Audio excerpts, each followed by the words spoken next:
Hello everybody, my name is Winback, and I am here to tell you some more stuff about Grim Dawn in one of our final episodes for the Newcomer's Guide. Today we are going to be talking about augments and some endgame items that you'll want to use them on. So, before we begin, be sure to augment your viewing experience with a like, a comment, or a subscription. I promise I'll keep it safe for you. Now let's get down to business. Augments are special items that are obtainable through faction shops and only unlocked at the honored tier of reputation. With the exception of one very specific Manticore quest in the Pine Barrens, there is no other way to obtain augments.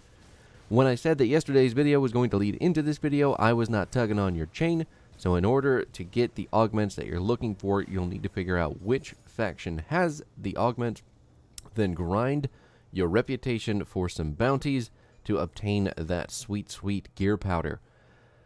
We can take a detour real quick here though for all you poison builders. If you're really allergic to the reputation farming, Manticore Venom is actually obtained as one of the first quests in the Pine Barrens after killing a Manticore and obtaining a poison gland. This augment specifically is called Manticore Venom and is used on one-handed weapons. It's going to add some flat poison damage while also buffing the same damage by 25% and adding a little 5% bonus damage to chthonics. From here, you can get kind of a base idea of how augments work, and if you've got yourself a nice one-handed poison build, you can get some early access to extra damage. With that being said, remember that the augments can only be used once, so if you accidentally put this on the wrong weapon, you're boned, and you're going to have to go farm that reputation to repurchase some more Manticore Venom. Unless, of course, you can farm the rep and buy the real stuff. This is really just a one-off quest to wet your whistle, so to speak.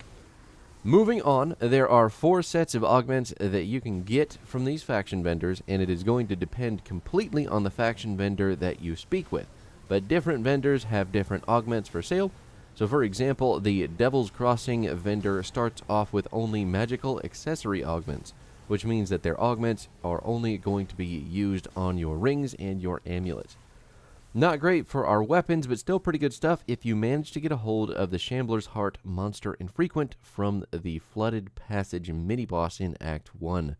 There are augments in this shop that increase offensive ability, give Aether resistance, and add some pretty intense pet bonuses. And the best news is that they can all stack with each other. So since you have 3 magical accessory slots with 2 rings and an amulet, you could end up with a really easy 30% Aether resistance by using 3 Gazer Eye augments. Not only that, but this augment specifically is also buffing your lightning and Aether damage, so you can see how this is starting to work.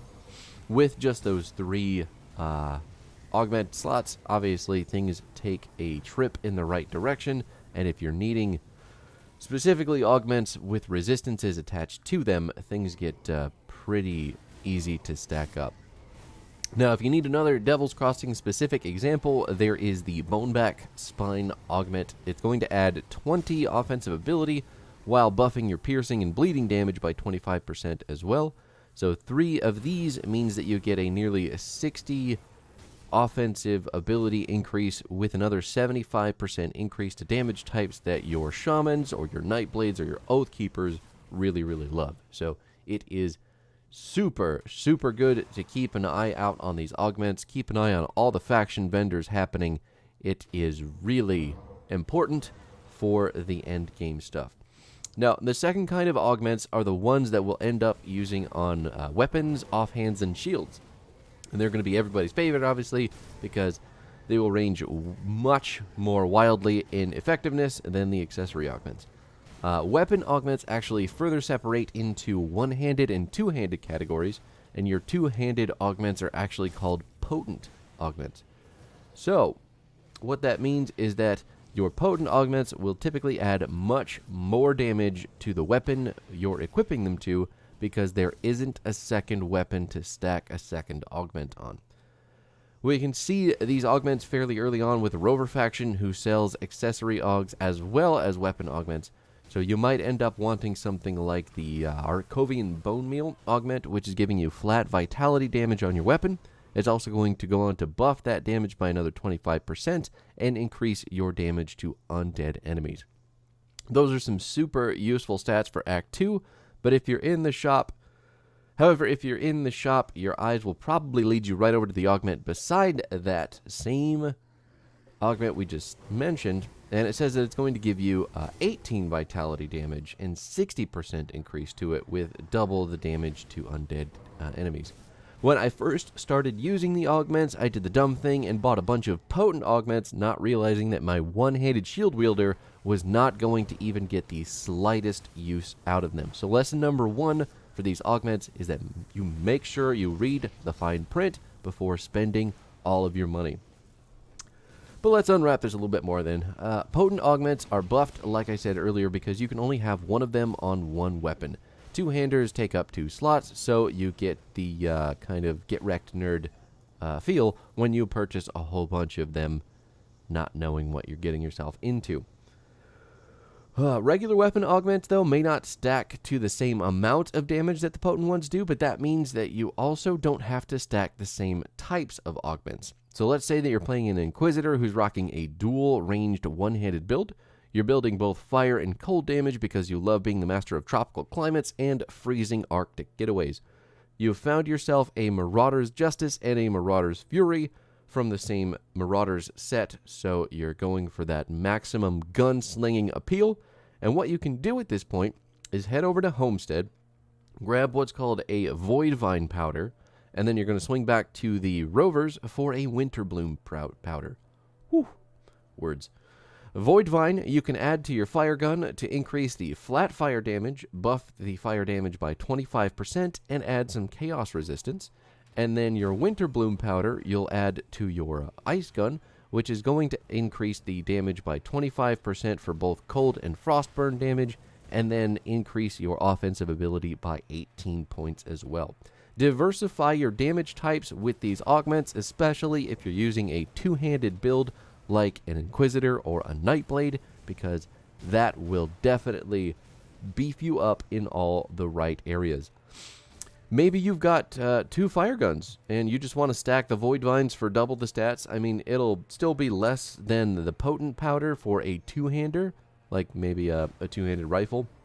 But hey, I mean, that's probably not going to mean much to you if you're having tons of fun with your two-handed, or your 2 one-handed sticks of destiny. But anyway, the third set of augments are going to be used on your armor items and are only going to do one thing. That one thing is going to be providing resistance of whatever type you've purchased, and I've said it at least 14 times in previous videos, but once again, resistances are worth their weight in gold. And once you've made it to elite and ultimate difficulties, you're going to need to buy as many armor augments that you can apply to your armor to offset the amount of resistance removal that these difficulties are going to push on you. So say that you're playing on your first character and you've moved up to Elite. Elite is going to give you a negative 25% penalty to your fire, cold, lightning, poison, acid, and pierce resistances.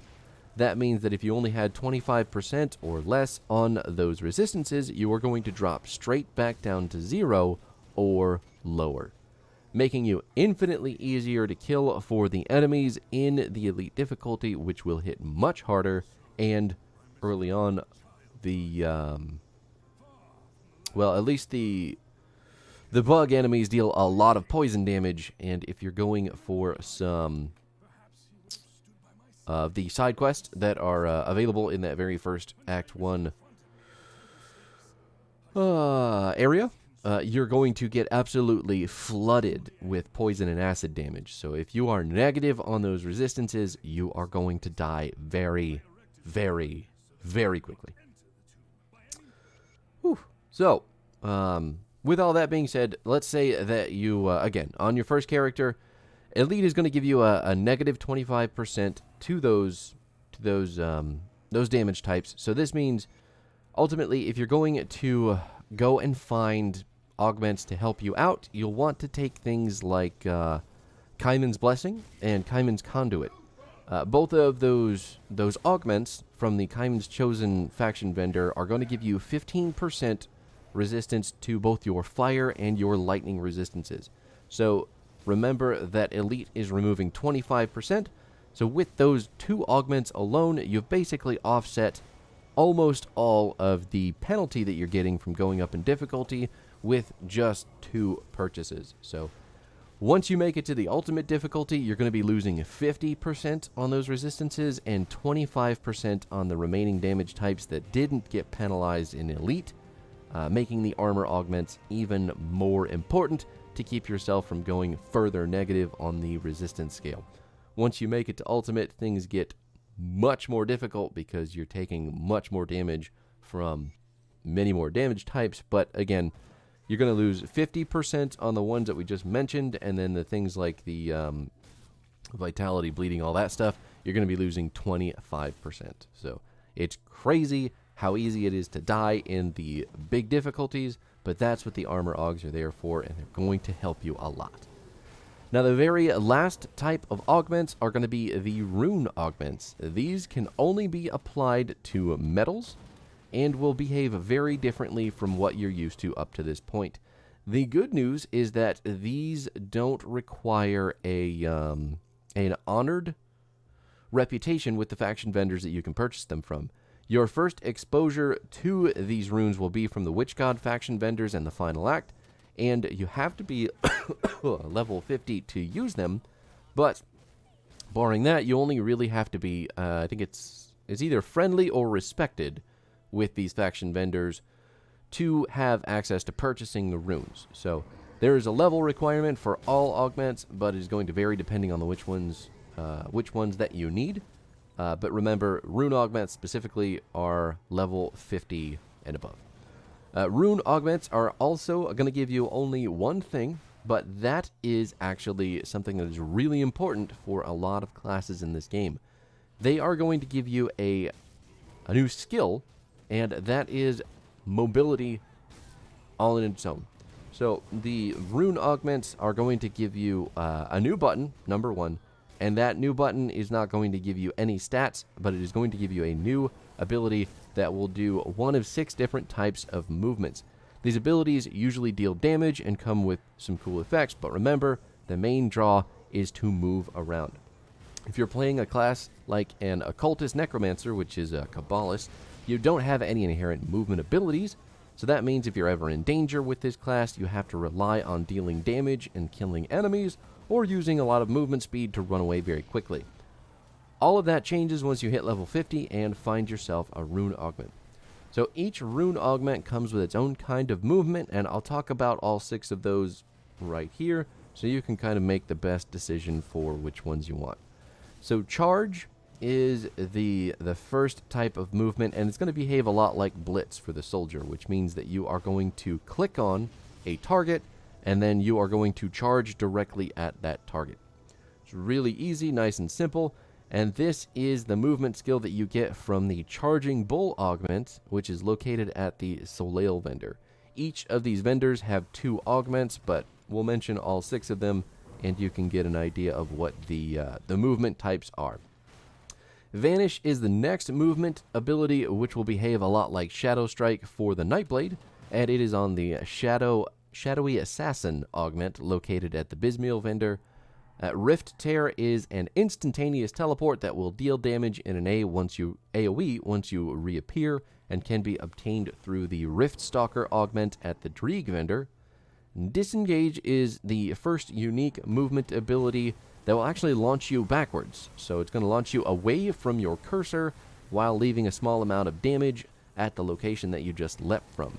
You get this from the Agile Huntress augment at the Soleil vendor, and I can personally attest to this one being very, very, very useful when you get surrounded out of nowhere by enemies that just kind of appear in your face. So you just push the disengage button, immediately leap away from them, and you can start running to save your health bar. Leap is the next movement ability, and you will do exactly that. You'll leap onto the location of your cursor and can be obtained through the Leaping Mantis augment at the Bismiel vendor. The next is Rush, and It's going to operate a lot like Vyre's Might from the Oathkeeper. So Rush is going to launch you in a direction.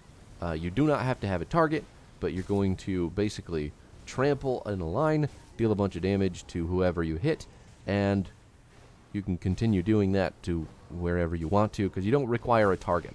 So Rush, Leap, and Disengage, none of those require a target, whereas Charge, what was the other one?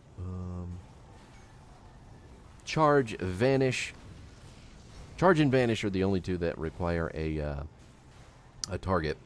So Rift Tear does not require a target as well. It's just a teleport. Disengage is going to launch you backwards. Doesn't require a target. Rush is going to push you in a straight line. Doesn't require a target. And then Leap also does not require a target. You're just going to launch yourself in a direction. So all of those that don't require a target, they have a fixed distance that they can go.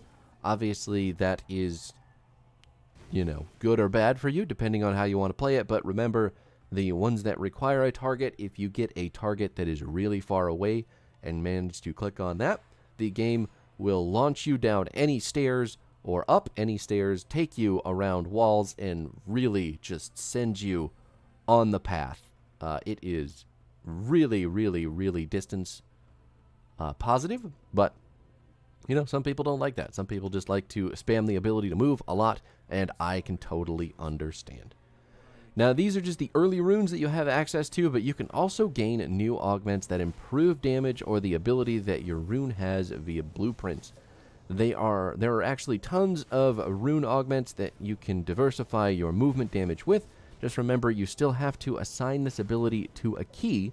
So if you hook up the rune, but then forget to use the button, you are getting literally less than nothing out of the rune augment. So keep an eye out for the rune blueprints. Get them all, and then have the blacksmith craft the one that makes the most sense for your kit. There is one specifically that I was using on a cold damage class that I had that had leap deal like a Electra's flash freeze when you landed. So you would land and you do a bunch of AoE cold damage, and it was really perfect for what I was doing. Because the leap lets you jump in any direction that you want to. You can be offensive, you can be defensive, you can run, you can engage, you can do whatever you want. So the usefulness of rune augments is incredibly, incredibly, incredibly high. Now, with the magical and the epic rune augments out of the way, keep in mind that there is an even further class of rune augments called the legendaries, and these come with the absolute best abilities and movement possible. So you can only get these through the blueprints that you'll obtain playing through the Shattered Realm. Now, the Shattered Realm is the next video in our series, and I'll have some gameplay footage of the Shattered Realm itself for you guys, since it's the very last boss that we are coming up on in our playthrough right now, and I did want to save specifically the Shattered Realm and how it works for its own video. So that'll be coming up next week. And then, we're probably going to run out of stuff, so we may need to come up with some other ideas. But we may do some Crucible runs on top of that, just to show you guys how that one works on top of the Crucible episode we already talked about earlier. But as for, again, the epic rune augments, the legendary rune augments, those are going to be huge. They are going to add on lots of damage, and they are going to have really, really cool effects for the movement that you've chosen. So remember to keep an eye out for those. Those are only accessible at level 90. So once you are level 90, you will have the best opportunity to use them to their fullest ability, because you can't use them otherwise. So, yeah. That is going to do it for augments, everybody. This video is, however, going to run a little bit long because we are in the Throne of the Three fighting against Korvac, who is the very, very last boss in the game. He is a celestial boss. He is enormous. And he is kind of a pain in the ass to kill, if we're being honest. So he is going to take me a little while to take down, but that is really the end of the video. And I don't have a whole lot left to say. So please enjoy this final boss fight footage, because Korvac is actually really cool. I like his design a lot, and there is a little bit of nuance to his damage and this fight itself. If you're not playing a big, tanky, angry class melee nerd like I am, you may have to do a lot better dodging. You will have to, excuse me, stay away from him a lot better, and you may have to actually clear his minions quicker than I do. So, anyway, there you have it. He's got 3 stages. We're in stage number 2 right now, and he is super angry at us. But I'll leave you with that. Again, we'll be back on Monday with the Shattered Realm. But for now, peace out. Have yourself a wonderful day.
Korvac's anguished cries have echoed across realities. His cult has been crushed. Even now, his scattered followers are being hunted down and eliminated.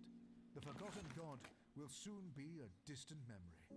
Without a vessel, his powers will wane, and he shall fade into nothingness. Never again will the people... We must ensure that none of Korvac's followers survive what happened here. If belief in Korvac persists, then a spark of his being shall remain. We must snuff it out while we can. Korvac will never again be a threat of the magnitude we faced. Do not think to believe the snake tongue of that being. It spreads naught but lies.